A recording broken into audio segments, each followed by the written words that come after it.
खबरों की दुनिया के सबसे तेज तर्रार, सबसे सटीक, सबसे स्पष्ट एंकर सुधीर चौधरी, बहुत बहुत स्वागत है आपका। Thank you so much Shweta, thank you so much, it's great to be here. और अपने दर्शकों को हम बता दें कि आज से आज तक का जो प्रीमियम न्यूज शो है, जिसका नाम है 10 तक, जिसे आप वर्षों से देखते आ रहे हैं, 10 तक आज आप देख पाएंगे श्वेता के साथ। यानी 2 घंटे हो गए, पहले आप सुधीर के साथ रहेंगे और अब मुझे समझ में आया है कि क्यों पूरे दिन आज तक ब्लैक एंड व्हाइट होता रहा था। जी बिल्कुल, और ब्लैक एंड व्हाइट का राज हम थोड़ी देर में खोलेंगे, क्योंकि आज हम हर खबर का एक ब्लैक एंड व्हाइट अंदाज में विश्लेषण करेंगे। श्वेता, बहुत शुभकामनाएं, ऑल द बेस्ट, थोड़ी देर में मुलाकात। Thank you Shweta, see you सून।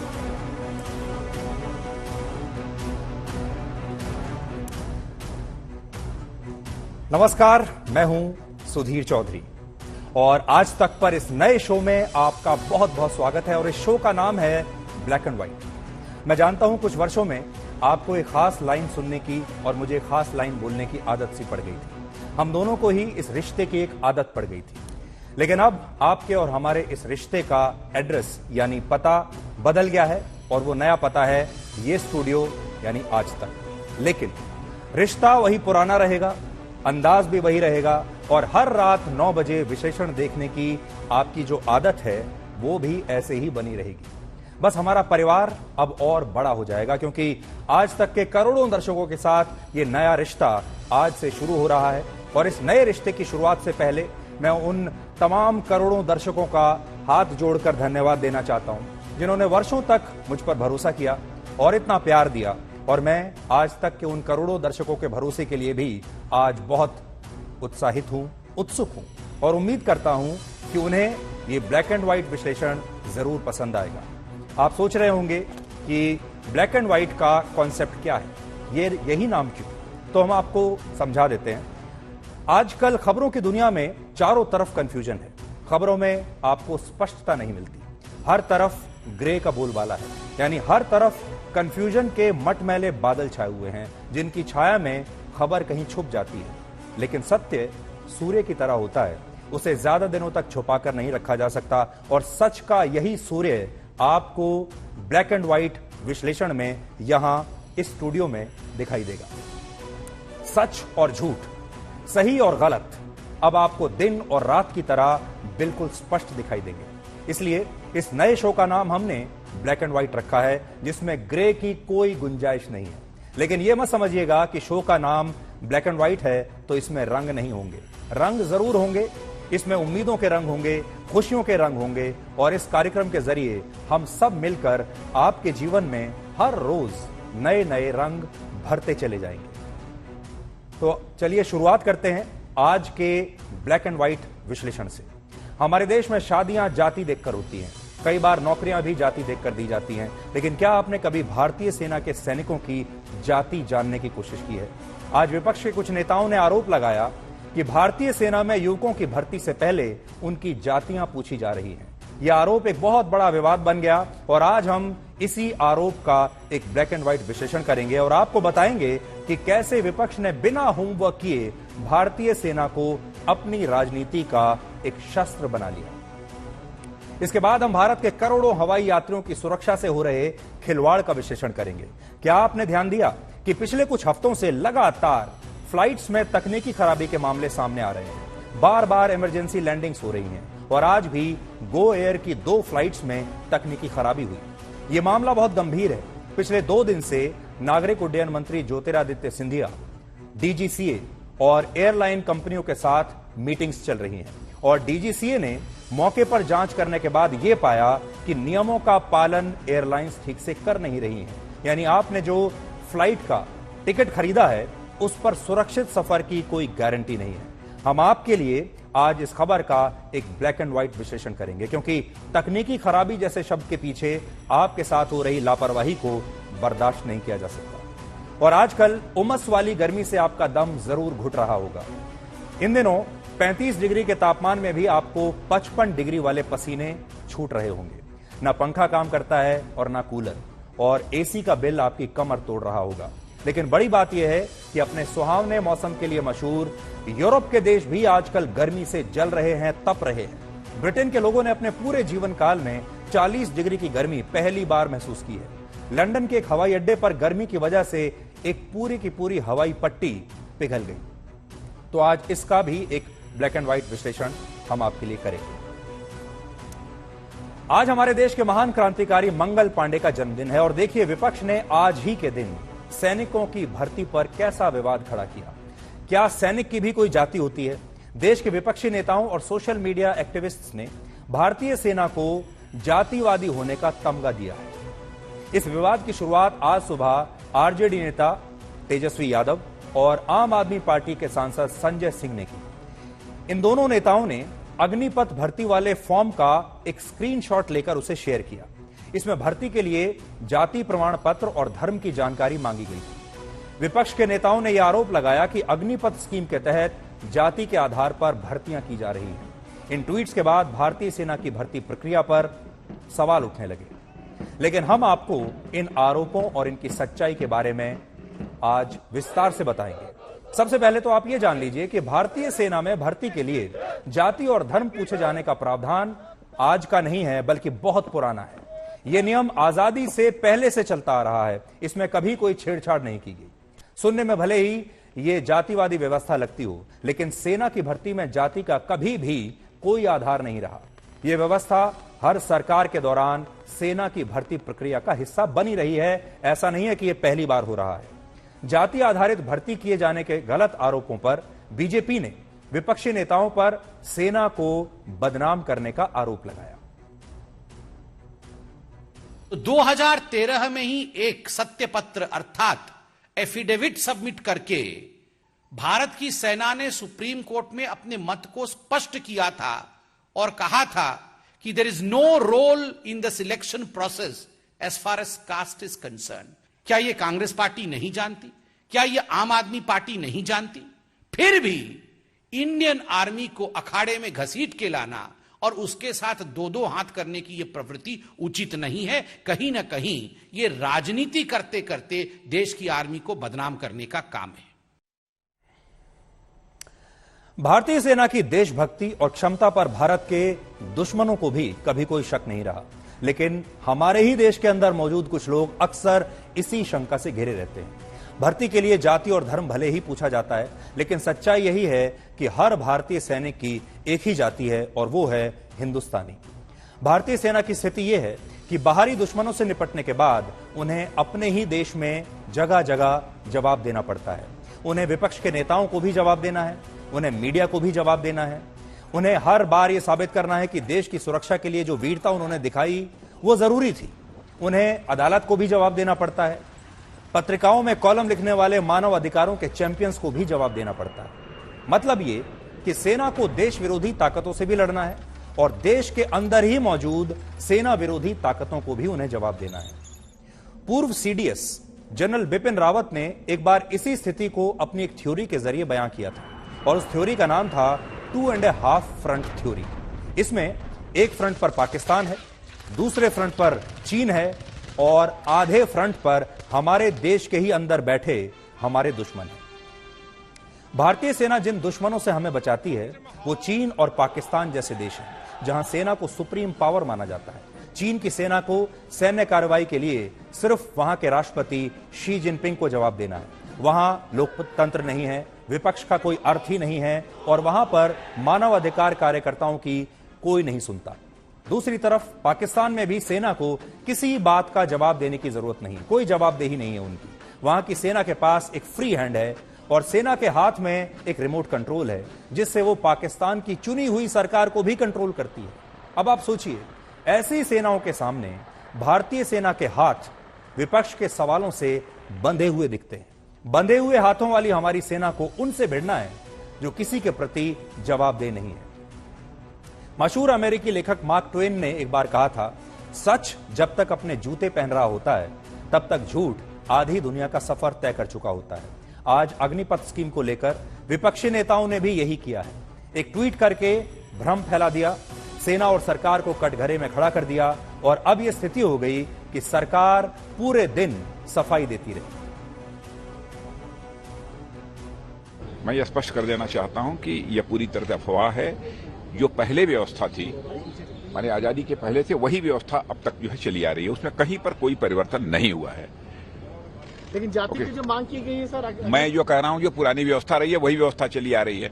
अब इसके आगे मुझे क्लैरिफाई करने की समझता हूं कोई जरूरत नहीं। आर्मी रूल 1956 और डिफेंस सर्विस रेगुलेशन 1987 के अनुसार ही भर्ती होती है, वही प्रक्रिया को अब भी जारी रखा गया है। लेकिन कुछ राजनीतिक दल आम आदमी पार्टी जैसे गुमराह करने का प्रयास करते हैं, झूठ बोलते हैं और झूठ के नए आयाम स्थापित करते हैं। जाति और धर्म का पूछा जाना ऐतिहासिक रूप से ब्रिटिश हुकूमत के दौर से जुड़ा हुआ है। वर्ष 1857 की क्रांति के बाद ब्रिटिश सरकार ने सेना में कई बड़े बदलाव किए थे। उन्होंने भारतीयों की सेना भर्ती के लिए खास तौर पर एक जाति आधारित व्यवस्था बनाई। ब्रिटिश आर्मी के लेफ्टिनेंट जनरल जोनाथन पील की अगुवाई में एक कमीशन बनाया गया। जोनाथन पील कमीशन को वफादार और लड़ाकू सैनिकों की भर्ती की जिम्मेदारी दी गई थी और उस वक्त भारतीयों को जाति के आधार पर लड़ाकू और गैर लड़ाकू नस्लों में बांटा गया। लड़ाकू नस्लों में उत्तर भारत में मौजूद जातियों को प्रमुखता दी गई थी और ये मजबूत कद काठी के लोग माने जाते थे। ब्रिटिश आर्मी ऐसा करके जातियों की एकजुटता को भी तब खत्म करना चाहती थी ताकि दोबारा 1857 जैसा विद्रोह कभी ना हो। आजादी के बाद यह नियम वर्ष 1949 में स्पेशल आर्मी ऑर्डर के तहत शामिल किया गया। वर्ष 1987 में सेना की नियमावली में एक संशोधन हुआ और इस नियमावली के खंड 1 में भर्ती से जुड़े सारे नियम बताए गए हैं और इस नियमावली के हिसाब से बनाया गया फॉर्म आज मैं अपने हाथ में लेकर आया हूं। मेरे पास है वो।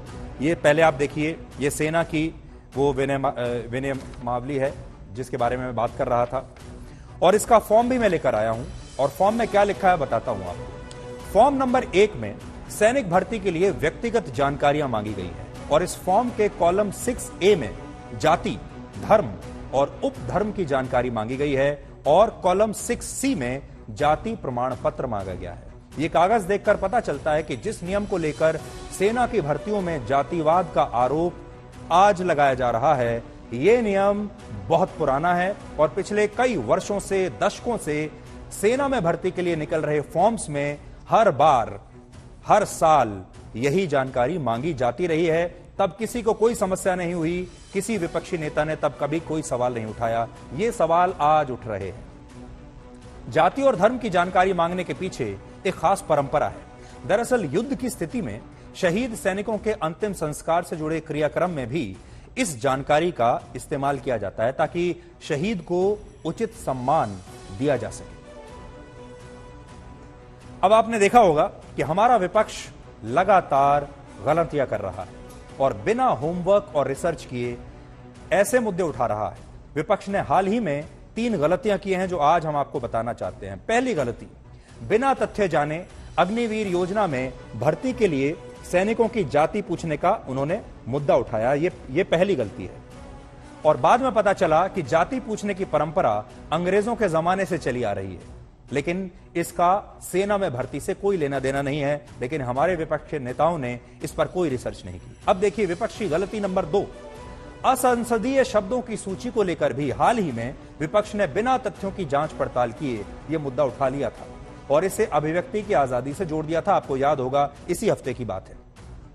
लेकिन बाद में पता चला कि लोकसभा सचिवालय असंसदीय शब्दों की इस तरह की सूची दशकों से ऐसे ही जारी करता आ रहा है और इसमें कोई नई बात नहीं है और तब विपक्ष के किसी नेता ने इस पर कभी कोई सवाल नहीं उठाया। अब उठा रहे हैं। और अब विपक्ष की तीसरी गलती देखिए। कुछ दिन पहले यह आदेश जारी हुआ था कि संसद भवन के परिसर का इस्तेमाल धरना प्रदर्शन, हड़ताल, अनशन या धार्मिक समारोह के लिए नहीं किया जा सकता। हमारे विपक्ष ने इसे भी एक मुद्दा बना लिया और कहा कि यह लोकतांत्रिक अधिकारों का हनन है। लेकिन सच यह है कि पहले भी धरना न देने के ऐसे आदेश जारी होते रहे हैं संसद में। विपक्ष के नेताओं को हमारी सलाह यही रहेगी कि अगली बार जब वो मुद्दा उठाएं तो वो सोच समझकर रिसर्च करके उठाएं। अब हमारा आज का अगला विश्लेषण खास तौर पर उन लोगों के लिए है जो हवाई यात्रा करते हैं और ये समझते हैं कि वो एक सुखद, सुरक्षित और तेज रफ्तार वाली सुविधाजनक यात्रा होती है। आप में से ज्यादातर लोग हवाई यात्रा अक्सर करते रहते होंगे। कुछ अक्सर करते होंगे, कुछ कभी कभी करते होंगे। लेकिन इस विश्लेषण के बाद आप थोड़े से सतर्क और जागरूक जरूर हो जाएंगे, क्योंकि हवाई यात्रा करने वाले देश के हर व्यक्ति की सुरक्षा के साथ इस समय ऐसा लगता है कि खिलवाड़ हो रहा है। आपने नोट किया होगा, पिछले कुछ समय से हमारे देश में हवाई यात्रा के दौरान विमान में तकनीकी खराबी और इमरजेंसी लैंडिंग की घटनाएं अचानक से बढ़ गई हैं। इस महीने 16 जुलाई तक तकनीकी कारणों की वजह से 8 बड़े हादसे होने से बचे हैं और आज ही गो फर्स्ट की 2 फ्लाइट्स में तकनीकी खराबी हो गई। और ऐसी घटनाओं को रोकने के लिए पिछले 2 दिनों से नागरिक उड्डयन मंत्री ज्योतिरादित्य सिंधिया और डीजीसीए एयरलाइन कंपनियों के साथ लगातार बैठकें कर रहे हैं। इन मीटिंग्स में एयरलाइन कंपनियों से पिछले 1 महीने में हुई तकनीकी खराबियों की घटनाओं पर डिटेल्ड रिपोर्ट मांगी गई है, ताकि इसके पीछे मौजूद सही कारणों को समझा जा सके। आमतौर पर तकनीकी खराबी का बहाना लेकर लापरवाही को छुपाने में कई बार मदद मिल जाती है, लेकिन इस बार डीजीसीए एक्शन मोड में है और इसलिए इन कंपनियों को एक आदेश जारी किया गया है। अपनी शुरुआती जांच में डीजीसीए ने यह पाया कि एक फ्लाइट के लैंड करने और अगली उड़ान भरने के बीच विमानों की ठीक तरह से जांच नहीं हो रही। यह बात आप भी ठीक से समझ लीजिए। आप भी देखते होंगे कि विमान एक फ्लाइट लैंड करती है और उसके बाद जब वो टेक ऑफ करती है उस दौरान उसकी अच्छे से जांच होनी चाहिए, लेकिन ये जांच हो नहीं रही। और ये इसलिए हो रहा है क्योंकि विमानों की जांच करने वाले तकनीकी स्टाफ की इन एयरलाइंस के पास कमी है और विमान की सर्विस में काम आने वाले स्पेयर पार्ट्स की भी इनके पास कमी है। डीजीसीए ने निर्देश दिया है कि सभी जगहों पर तकनीकी कामों में अब सर्टिफाइड इंजीनियर्स को ही तैनात किया जाना चाहिए, क्योंकि बहुत बार पैसा बचाने के लिए जूनियर टेक्नीशियंस को भी वही काम दे दिया जाता है जो कि असल में सर्टिफाइड इंजीनियर्स को करना चाहिए। डीजीसीए को अपनी चेकिंग के दौरान यह भी पता चला कि एयरलाइन मेंटेनेंस इंजीनियर्स भी बहुत बार तकनीकी खराबियों को और उनके सही कारण का ठीक से पता नहीं लगा पा रहे। यह बहुत गंभीर लापरवाही है जिसकी वजह से कभी भी कोई भी विमान हादसा हो सकता है। इसलिए डीजीसीए ने एयरलाइन कंपनियों को तकनीकी स्टाफ और सर्विस पार्ट्स की कमी को दूर करने का एक आदेश जारी किया है। इस महीने तकनीकी कारणों की वजह से अब तक 10 बड़े हादसे होने से बचे हैं। आज ही गो फर्स्ट की 2 फ्लाइट्स में तकनीकी खराबी देखी गई। अप्रैल से जून के बीच तकनीकी खराबी की वजह से 8 बड़ी दुर्घटनाएं बस किसी तरह टल गई। उनमें जो यात्री थे उनकी किस्मत अच्छी कह लीजिए कि वो बच गए। इनमें कई विमानों की इमरजेंसी लैंडिंग हुई, किसी फ्लाइट के रूट में बदलाव किया गया और कई विमानों के इंजन में अचानक से खराबी देखी गई। आपने उनके वीडियोस भी देख लिए होंगे, किसी इंजन में आग लग गई, कहीं कोई और समस्या हो गई। इसी तरह के हादसों की एक लंबी लिस्ट है जिसके बारे में डीजीसीए ने अब एक डिटेल्ड रिपोर्ट मांगी है और लोगों को यह शक है कि देश की बड़ी एयरलाइन कंपनियां कब तक और कितनी सच्चाई के साथ अपनी कमियों के बारे में सच सच बताएंगी, क्योंकि तकनीकी खराबी एक ऐसा शब्द है जिसमें बड़ी से बड़ी लापरवाही को आसानी से छुपाया जा सकता है। आपको याद होगा एक जमाने में दूरदर्शन के कार्यक्रमों के दौरान तकनीकी खराबी को लेकर स्क्रीन पर एक संदेश लिखा हुआ आता था कि रुकावट के लिए खेद है। यह उस दौर की मजबूरी हो सकती थी, लेकिन आज के दौर में यह बचाव का एक बहाना भी है जिसका लाभ ये एयरलाइन कंपनियां अब उठाने की कोशिश कर रही हैं। 6 जुलाई को डीजीसीए ने विमानों में तकनीकी खराबी की वजह से स्पाइस जेट नाम की एक एयरलाइंस को एक शो कॉज नोटिस जारी किया था। इस नोटिस में यह कहा गया कि स्पाइस जेट एक सुरक्षित और भरोसेमंद हवाई सेवा देने में नाकाम रही है। यह बयान एक कंपनी की प्रतिष्ठा पर सबसे बड़ा सवाल होता है, खासतौर पर किसी एयरलाइन के इज्जत पर तो बहुत बड़ा सवाल है। डीजीसीए ने शुरुआती जांच में पाया कि स्पाइस जेट ने अपने विमानों का मेंटेनेंस ठीक से नहीं किया। कई विमानों के स्पेयर पार्ट्स में कमी पाई गई। इस रिपोर्ट के आधार पर यह समझा जा सकता है कि यह तकनीकी खराबी से ज्यादा एक बहुत ही गंभीर लापरवाही का मामला है। इस पूरे मुद्दे पर हमने स्पाइस जेट का पक्ष भी जानने की कोशिश की है और जब भी हम आपको कोई खबर बताएंगे तो उसका दोनों पक्ष आपके सामने हम जरूर रखेंगे। तो स्पाइस जेट का क्या पक्ष है, पहले ये देखिए। As the Director General of Civil Aviation has said today, there are 30 incidents that happen on average every single day in the Indian skies. And these incidents, of course, while we all try and minimize the incidents, they are bound to happen. They happen everywhere around the world and they happen in India. These are not of a serious nature, we should not make too much of them.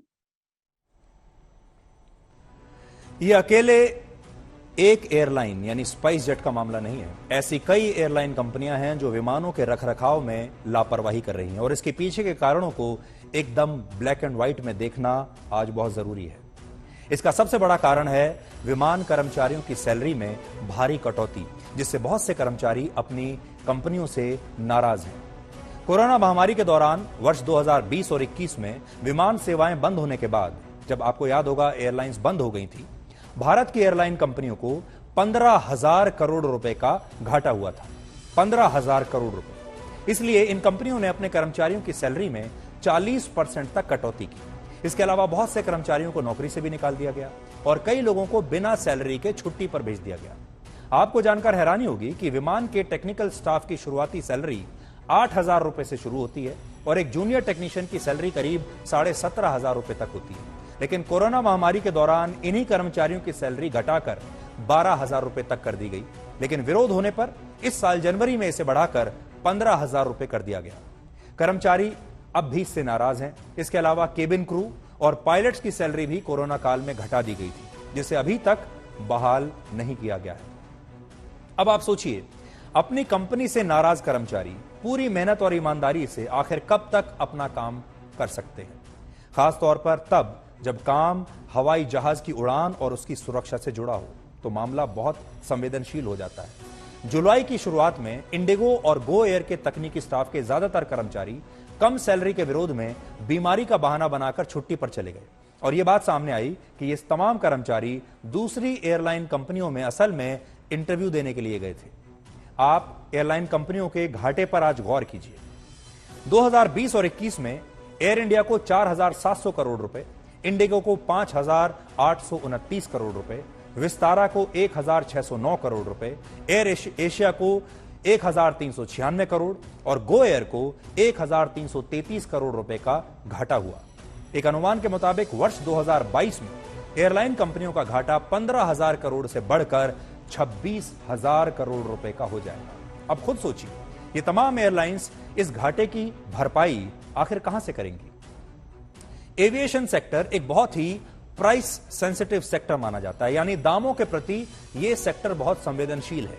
यहां पर ticket की कीमत बढ़ाना बहुत मुश्किल काम है, क्योंकि जैसे ही आपने टिकट की कीमत बढ़ाई, ग्राहक दूसरी एयरलाइन के पास चला जाएगा जो सस्ते दामों पर टिकट दे रही है। इसलिए एकमात्र विकल्प बचता है कॉस्ट कटिंग, जिसमें कर्मचारियों की संख्या, उनकी तनख्वाहें और यात्रियों को दी जाने वाली सुविधाओं में कटौती की जाती है और यह करके एयरलाइंस पैसा बचाती है। और इसी क्रम में अब एयरलाइंस विमानों के मेंटेनेंस के साथ भी समझौता करने लगी है और यह समझौता असल में आपके जीवन की सुरक्षा के साथ हो रहा है।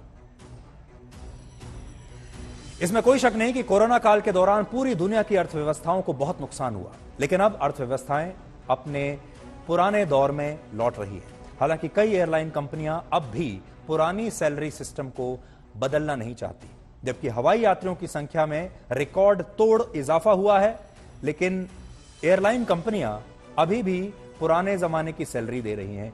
इसे इस डेटा की मदद से डिकोड करते हैं।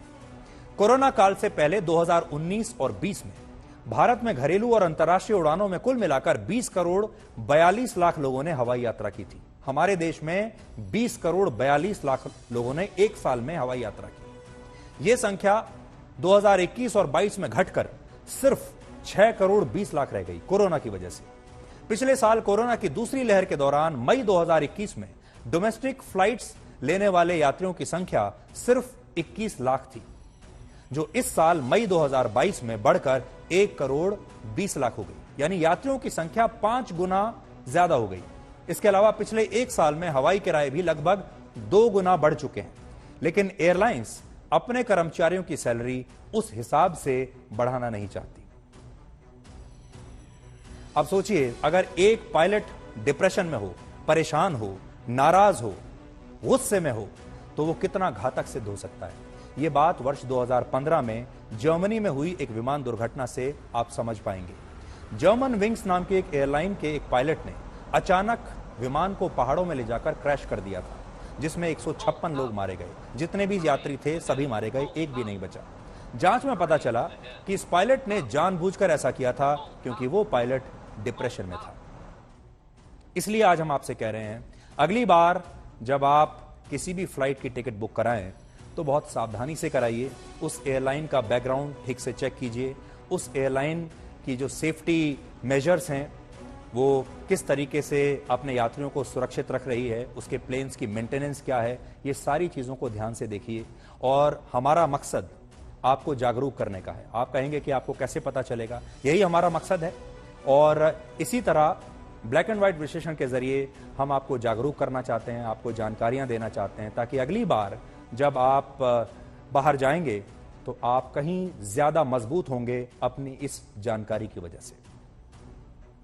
अब आपको अगला विश्लेषण दिखाते हैं। हिंदी फिल्मों में आपने अक्सर यूरोप की अलग अलग बहुत खूबसूरत लोकेशंस पर गानों की शूटिंग जरूर देखी होगी, जिसमें हीरो और हीरोइन सुहावने और ठंडे मौसम में शानदार जैकेट्स और ओवरकोट पहनकर आपको अक्सर डांस करते हुए दिखते हैं। और आपका भी मन करता होगा कि आप भी कभी छुट्टियों में यूरोप जाएं। और हमारे देश में बहुत सारे लोग यूरोप जाते भी हैं हर साल छुट्टियों में। खास तौर पर गर्मियों की छुट्टियों में हमारे देश में बहुत लोग यूरोप जाते हैं छुट्टियां मनाने के लिए। इसलिए क्योंकि भारत में तो बहुत गर्मी होती है और यूरोप का जो मौसम होता है वो ठंडा रहता है, सुहावना रहता है, इसलिए लोग यूरोप जाते हैं छुट्टियां मनाने के लिए। लेकिन शायद इस साल के बाद ना जा पाए, क्योंकि आज हम यूरोप में सारे रिकॉर्ड तोड़ रही गर्मी की पूरी पिक्चर आपको दिखाएंगे। और जब आप ये पिक्चर देखेंगे तो यूरोप जाने से पहले आप कई बार सोचेंगे। पहले आप इस गर्मी का एक ट्रेलर देखिए। ये लंदन के ल्यूटन एयरपोर्ट की तस्वीरें हैं, जहां सोमवार को गर्मी की वजह से पूरी की पूरी हवाई पट्टी पिघल गई और रनवे विमानों के टेक ऑफ या लैंडिंग के लिए पूरी तरह से असुरक्षित हो गया, जिसकी वजह से करीब 3 घंटे तक सारी उड़ानों को रद्द कर देना पड़ा। और सोमवार को ल्यूटन एयरपोर्ट का तापमान 36 डिग्री सेल्सियस तक पहुंच गया था, जिसकी वजह से यह हवाई पट्टी जो आप देख रहे हैं अपनी स्क्रीन पर, यह पिघल गई। अब एक और तस्वीर आपको देखनी चाहिए। ये लंदन में 135 वर्ष पुराने विक्टोरियन ब्रिज की तस्वीरें हैं। इस ब्रिज को सिल्वर फॉइल से आजकल ढक दिया गया है और यह टेम्स नदी पर बना एक सस्पेंशन ब्रिज है। इसे हैमरस्मिथ ब्रिज भी कहते हैं। और इस ब्रिज पर यह फॉइल इसलिए लपेटी गई है ताकि मेटल के इस ब्रिज में, धातु के इस ब्रिज में भीषण गर्मी की वजह से कोई क्रैक ना आ जाए, ये क्रैक ना हो जाए। इन तस्वीरों को देखकर ब्रिटेन में टेम्परेचर के टॉर्चर का अंदाजा आप लगा सकते हैं। वहां इस समय इतनी गर्मी पड़ रही है जितनी वहां के लोगों ने पहले कभी नहीं देखी। ब्रिटेन के लोगों ने अपने पूरे जीवन काल में 40 डिग्री सेल्सियस की गर्मी पहली बार महसूस की है, जिसकी वजह से ब्रिटेन की सरकार को नेशनल इमरजेंसी घोषित करनी पड़ी और पहली बार गर्मी का एक रेड अलर्ट जारी हुआ है। अब देखिए, यह दिन भी हमें देखना बाकी था कि ब्रिटेन में गर्मी को लेकर रेड अलर्ट जारी हुआ है। लेकिन गर्मी का सितम जो है वो सिर्फ ब्रिटेन नहीं झेल रहा, बल्कि लगभग पूरे यूरोप में पहली बार गर्मी के मौसम में तापमान इतना ज्यादा बढ़ा है कि लोगों के लिए बर्दाश्त कर पाना अब बहुत मुश्किल हो रहा है। स्पेन में कम से कम 36 जगहों पर जंगल की आग भड़क रही है। 70,000 हेक्टेयर में फैले जंगल जल चुके हैं। दक्षिण पश्चिमी स्पेन में जो टेम्परेचर है वो 44 डिग्री सेल्सियस से ऊपर है और बाकी के हिस्सों में भी टेम्परेचर 40 डिग्री सेल्सियस के आसपास चल रहा है। एक अनुमान के मुताबिक 10 जुलाई से जारी हीट वेव की वजह से स्पेन में अब तक 500 से ज्यादा लोगों की मौत हो चुकी है। फ्रांस की 1 दर्जन से ज्यादा जगहों पर तापमान ने नया रिकॉर्ड बनाया है। सोमवार को फ्रांस के ब्रिटनी क्षेत्र में तापमान 39.3 डिग्री सेल्सियस रिकॉर्ड किया गया। फ्रांस में सितंबर 2003 के बाद इतनी ज्यादा गर्मी पहली बार पड़ी है। हमारे देश में 40 डिग्री सेल्सियस की गर्मी में भी लोग बड़े कूल रहते हैं। आपने देखा होगा, हमारे लिए तो 40 डिग्री की जो गर्मी है वो बड़ी आम सी बात है। हमें तो 40 डिग्री में रहने की एक आदत सी पड़ चुकी है, हम कभी उसे गर्मी मानते ही नहीं। लेकिन इसी 40 डिग्री सेल्सियस तापमान ने यूरोप को कैसे गर्म कर दिया है, इसकी एक वीडियो रिपोर्ट आज हमने आपके लिए तैयार की है। और ये रिपोर्ट देखने के बाद अब आप गर्मियों में यूरोप जाने के बारे में शायद ना सोचें।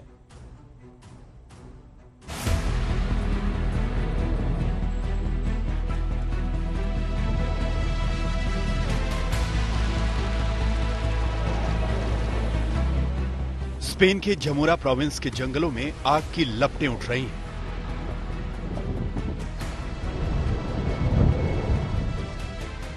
ब्रिटेन में आग उगलती गर्मी ने सारे रिकॉर्ड तोड़ दिए हैं। फ्रांस की 40 डिग्री सेल्सियस की गर्मी में पेरिस पसीना पसीना हो रहा है। यूरोप में टेम्परेचर इतना हाई हो गया है कि हीट वेव ने वहां के ज्यादातर देशों को माइक्रोवेव बना दिया है। दक्षिणी इंग्लैंड में गर्मी का सितम देखिए। जहां ल्यूटन एयरपोर्ट का रनवे गर्मी की वजह से पिघल गया। गर्मी से पिघलते इंग्लैंड की खबरें अखबारों की फ्रंट पेज हेडलाइंस बन रही हैं।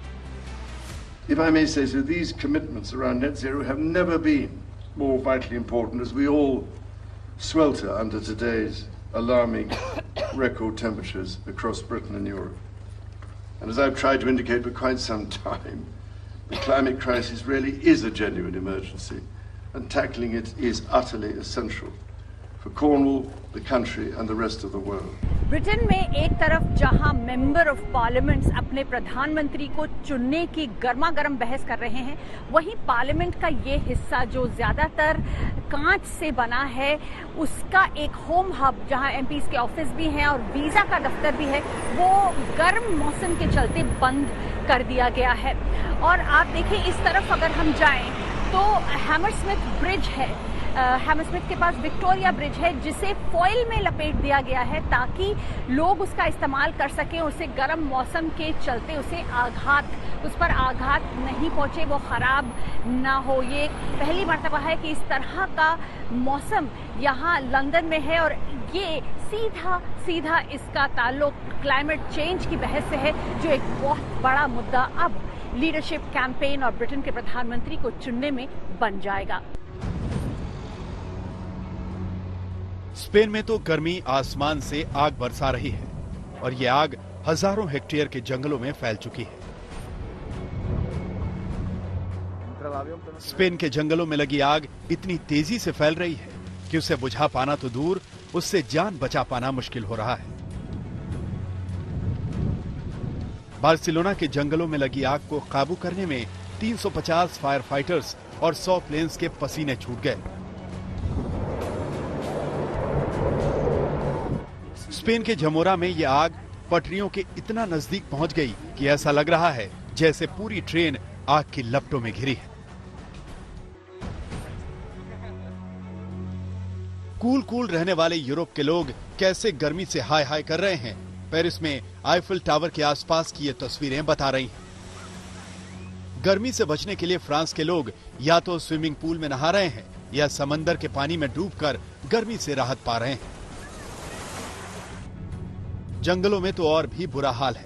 हेलीकॉप्टर से पानी की बौछारें इस आग में छींटे की तरह साबित हो रही हैं।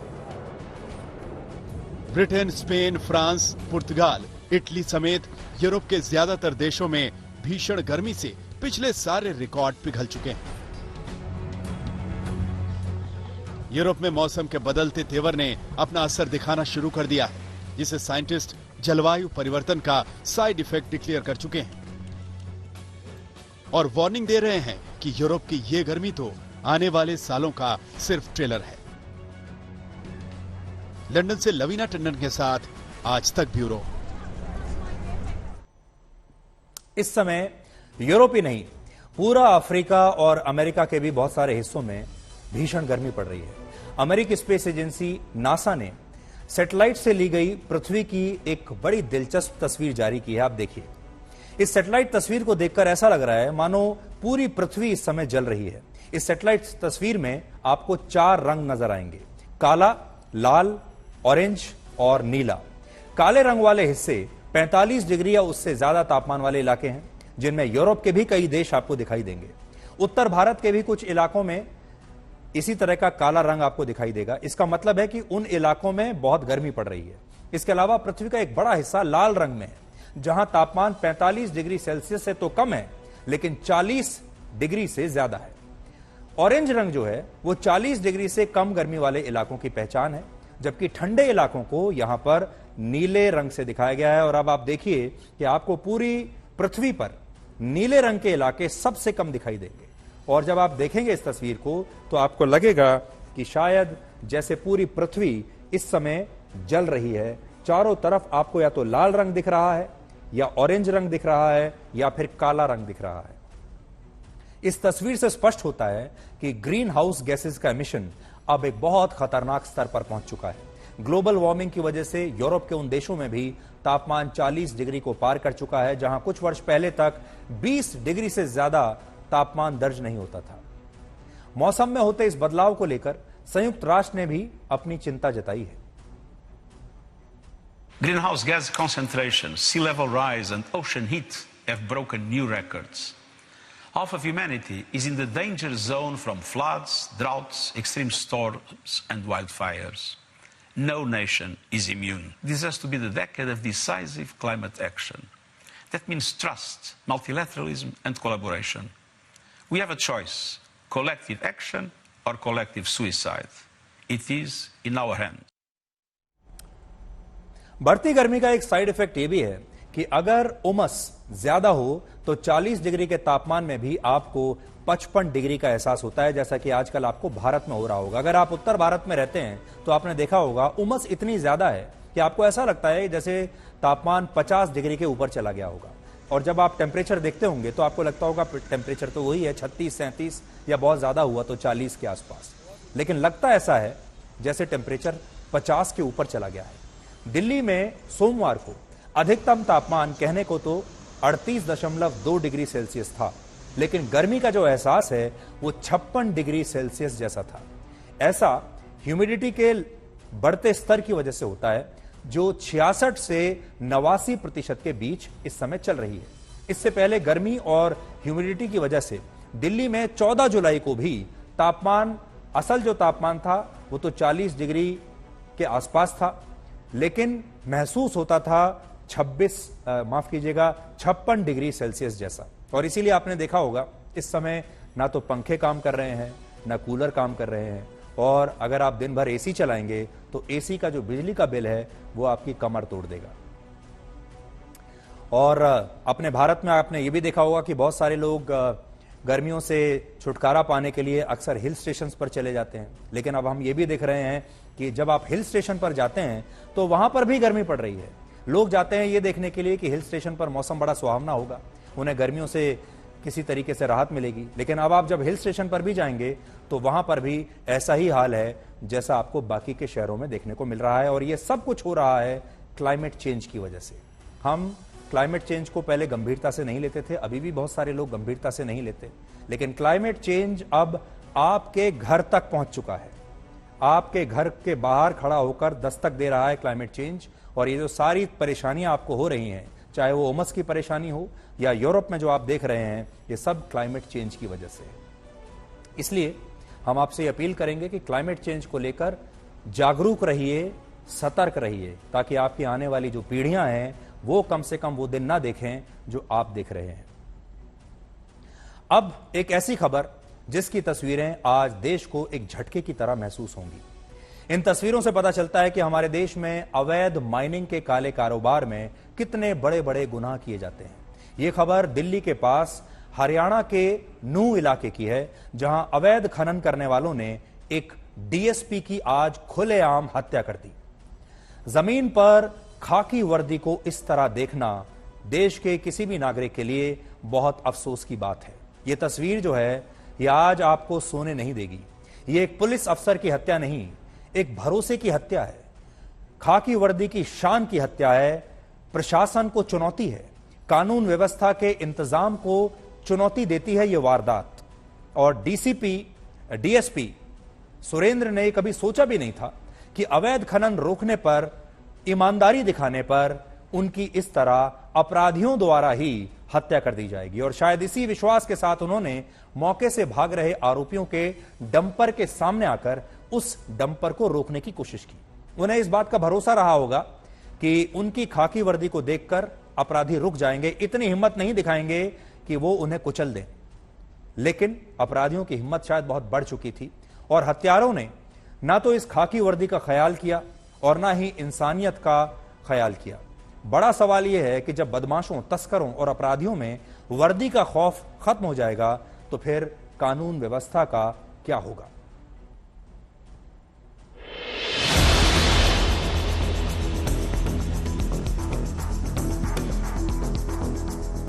इस खबर से दहलना लाजमी है क्योंकि ये कोई मामूली बात नहीं है।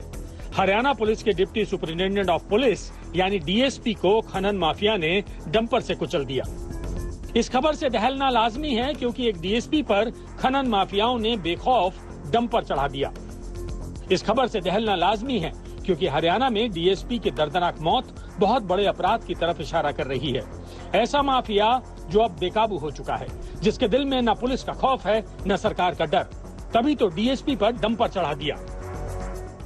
इस वक्त हम लोग ठीक उसी जगह पर मौजूद हैं जहां पर एक डिप्टी एसपी को अपनी जान गंवानी पड़ी। खनन माफियाओं के डंपर के नीचे वो आ गए, उन्हें कुचल दिया गया। हम ऊपर से आपको इस पूरे इलाके को समझाने की कोशिश करते हैं। वहां जहां आप नीचे तमाम भीड़ आप लोगों की देख रहे हैं और जहां पर वो आप सड़क पे, जो सड़क जैसी हम कह सकते हैं कि बनाया गया है, जहां पे पत्थर पड़े हैं, वहीं पर डिप्टी एसपी को ट्रक ने कुचला, वहीं पर उनकी जान गई। और उसके बाद उस डंपर ने जो तमाम पत्थर उसने भर रखे थे वो सारा का सारा यहाँ पर गिराते हुए वो डंपर चालक यहाँ से मौके से फरार हो जाता है। फिलहाल पुलिस इसकी तलाश कर रही है, अब तक पुलिस उस तक नहीं पहुंची है।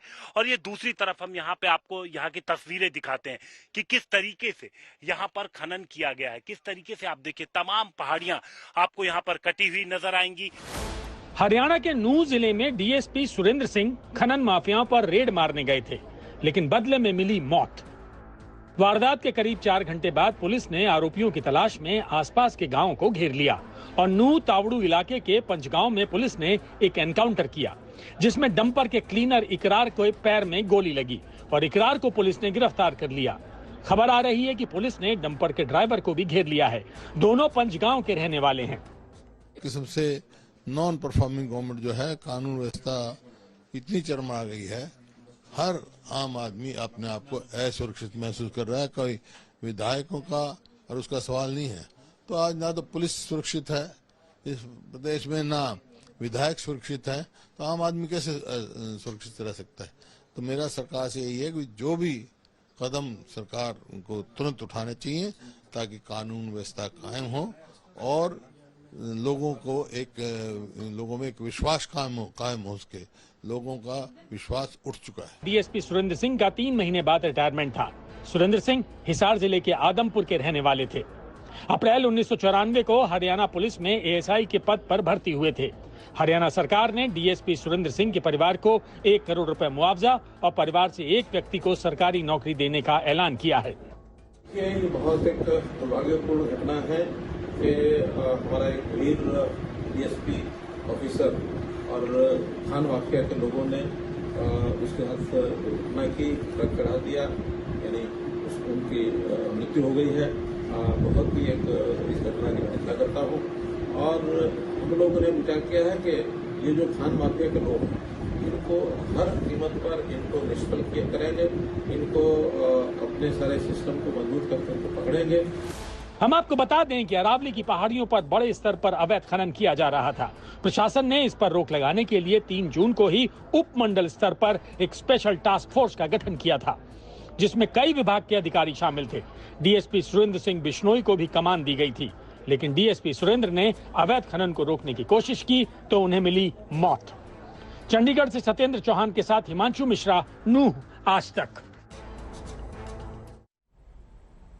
ये एक दिल तोड़ने वाली खबर है क्योंकि कोई भी खाकी को इस तरह जमीन पर नहीं देखना चाहता, क्योंकि खाकी की वर्दी जब हम देखते हैं तो हमारे अंदर एक सुरक्षा की भावना आती है। और जो लोग हरियाणा की राजनीति से और हरियाणा के इन इलाकों से वाकिफ हैं वो ये कहते हैं कि ये जो इलाका है पूरा मेवात का या फिर ये जो इलाका है नूह का, इसमें जो माफिया है वो इतना ज्यादा मजबूत है कि यहां पर बहुत सारे इलाके ऐसे हैं जहां पर पुलिस भी जाने से डरती है। ये एक ऐसा इलाका है जो अपने आप में एक अलग देश की तरह चलता है। ये एक ऐसा इलाका है जहां ना पुलिस की चलती है ना प्रशासन की चलती है। और ये बात हरियाणा की सरकार के बहुत खिलाफ जाती है। हरियाणा के मुख्यमंत्री को यह देखना होगा कि आज के जमाने में 2022 में भी ऐसे कौन से इलाके हो सकते हैं जहां पुलिस की यह हालत हो सकती है किसी जगह पर, जहां पर अपराधी इतने मजबूत हो जाएं, इतने शक्तिशाली हो जाएं कि वो खाकी वर्दी की यह हालत कर दें। ये खबर जो है ये आज सबसे चिंताजनक खबर है आज की। अब आपका थोड़ा मूड ठीक करते हैं। संगीत जो है वो कई बार हमारी जिंदगी में एक शॉक एब्जॉर्बर का काम करता है। आप तो जानते हैं आजकल चारों तरफ बहुत टेंशन है, चारों तरफ बहुत स्ट्रेस है, न जाने किस किस चीज की चिंता हमें हमेशा सताती रहती है। और संगीत में जो कलाकार हैं, कलाकारों के लिए तो संगीत एक साधना होती है, लेकिन कद्रदानों के लिए, यानी जो सुनने वाले लोग हैं आपके और हमारे जैसे, ये एक सुकून देने वाली आदत है। और आप भी देखते होंगे कि कभी आपको बहुत स्ट्रेस हो जाता होगा तो अक्सर लोग कहते होंगे कि कोई अच्छा संगीत सुनिए तो आपका मन हल्का हो जाएगा। 70 के दशक में मशहूर गायक भूपेंद्र ने दर्द और अकेलेपन में डूबे रहने वाले हिंदुस्तानियों को अपनी आवाज से इसी तरह का एक सुकून दिया था। 82 वर्ष की उम्र में उनकी सांसें अब थम चुकी हैं, लेकिन उनकी आवाज हमेशा उनके गानों के जरिए, उनके गीतों के जरिए ऐसे ही हमारे कानों में गूंजती रहेगी। आज भूपेंद्र का नाम सुनकर उनके कौन से गाने आपको याद आ रहे हैं? आपको याद होगा एक बड़ा मशहूर गाना था उनका, दिल ढूंढता है फिर वही फुर्सत के रात दिन। फिर एक और गाना है, एक अकेला इस शहर में, रात में या दोपहर में, आबूदाना ढूंढता है, आशियाना ढूंढता है। और फिर करोगे याद तो हर बात, तो हर एक बात याद आएगी। ये सारे वो गीत हैं जो आपने कभी ना कभी जरूर सुने होंगे और इन गीतों ने आपको बहुत हिम्मत दी होगी। इन सारे गीतों में अकेलापन है, दर्द है, तन्हाई है और भूपेंद्र की आवाज का मरहम भी है। आज भी जब हम उनके गाए हुए गीत सुनते हैं, उनकी आवाज दिल की गहराई तक बैठती चली जाती है। भूपेंद्र सिंह फिल्मों में गा रहे थे, लेकिन वो एक बड़े अच्छे गिटारिस्ट भी थे, गिटार बजाया करते थे। और दिल्ली में तो वो जो है कई बार यहां गिटार बजाते थे, लेकिन तब बॉम्बे में वो हवाईयन गिटार यहां बजाते थे दिल्ली में, लेकिन तब बॉम्बे में स्पेनिश गिटार की ज्यादा मांग थी। सो भूपेंद्र सिंह ने वो भी सीखा और आर.डी. बर्मन के ही एक गाने दम मारो दम में पहला सोलो गिटार उन्होंने ही बजाया था। और फिर तारीफों की बरसात होने लगी। बड़े बड़े अमेरिकन रैप बैंड्स ने उनके इस गिटार सीक्वेंस को लेकर रैप बनाने शुरू कर दिए और भूपेंद्र की आवाज आने वाले कई वर्षों तक लोगों के दिलो दिमाग में ऐसे ही गूंजती रहेगी। लेकिन सबसे बड़ी बात यह है कि भूपेंद्र ने जो गाने गाए, वो आप में से बहुत सारे लोग ऐसे होंगे जो कभी ना कभी अकेले रहे होंगे, जो कभी ना कभी किसी अनजान शहर में अकेले गए होंगे और उस अनजान शहर में उनका एक भी दोस्त नहीं होगा। ऐसे माहौल में भूपेंद्र के जो गाने थे, एक अकेला इस शहर में, न जाने करोड़ों लोगों को भूपेंद्र ने अपने इन गानों के जरिए इतनी हिम्मत दी, इतना साहस दिया कि वो इतने बड़े शहर में अकेले रह सकें। तो इसलिए भूपेंद्र हमेशा हमारे दिलों में खास रहेंगे और उनकी एक खास जगह हमेशा रहेगी। और अब आखिर में इतिहास आज तक, क्योंकि इतिहास से वर्तमान और भविष्य के सूत्र निकाले जा सकते हैं, कीमती सबक सीखे जा सकते हैं। इतिहास हमेशा एक कसौटी की तरह, एक शिक्षक की तरह हमारे सामने रहता है और हम ज्ञान के खजाने से कुछ भी निकाल सकते हैं। ये तो आपके ऊपर है। किसी भी देश के लिए उन क्रांतिकारियों के जन्मदिन बहुत महत्वपूर्ण होते हैं जिन्होंने देश की आजादी के लिए लड़ाई लड़ी और देश पर अपने प्राण न्यौछावर किए। वर्ष 1827 में आज ही के दिन भारत के पहले स्वतंत्रता संग्राम के लोकप्रिय क्रांतिकारी मंगल पांडे का जन्म हुआ था। Mangal Pandey British East India company की 34वीं बंगाल नेटिव इन्फेंट्री में एक सिपाही थे। भारत के पहले स्वतंत्रता संग्राम के दौरान ब्रिटिश ईस्ट इंडिया कंपनी की सेना में मौजूद भारतीय सिपाहियों ने अपने ही कमांडिंग ऑफिसर के खिलाफ विद्रोह किया था और इस विद्रोह में मंगल पांडे प्रमुख थे। इसके बाद भारत के कई हिस्सों में अंग्रेजों के खिलाफ विद्रोह की आग फैलने लगी और इस विद्रोह की वजह से बाद में मंगल पांडे पर मुकदमा चला और फिर उन्हें फांसी दे दी गई। शहीद मंगल पांडे का नाम आज भी गर्व से लिया जाता है। वर्ष 1969 में आज ही के दिन भारत की तत्कालीन प्रधानमंत्री इंदिरा गांधी ने एक अध्यादेश जारी करके बैंकों का राष्ट्रीयकरण किया था।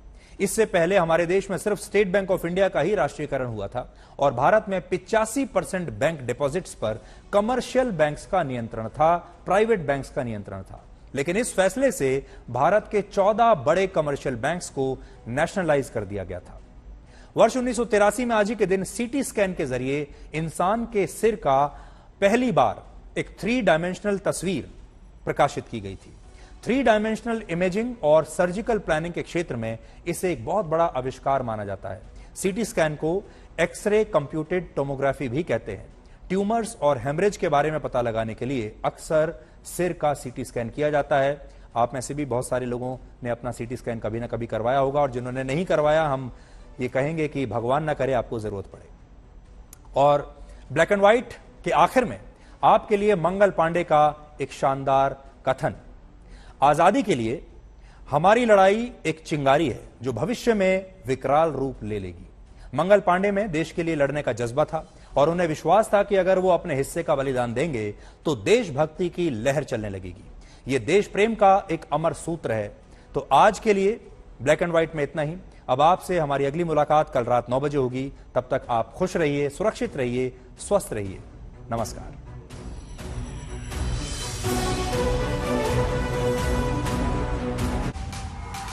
आज तक HD, सबसे तेज, सबसे ज्यादा।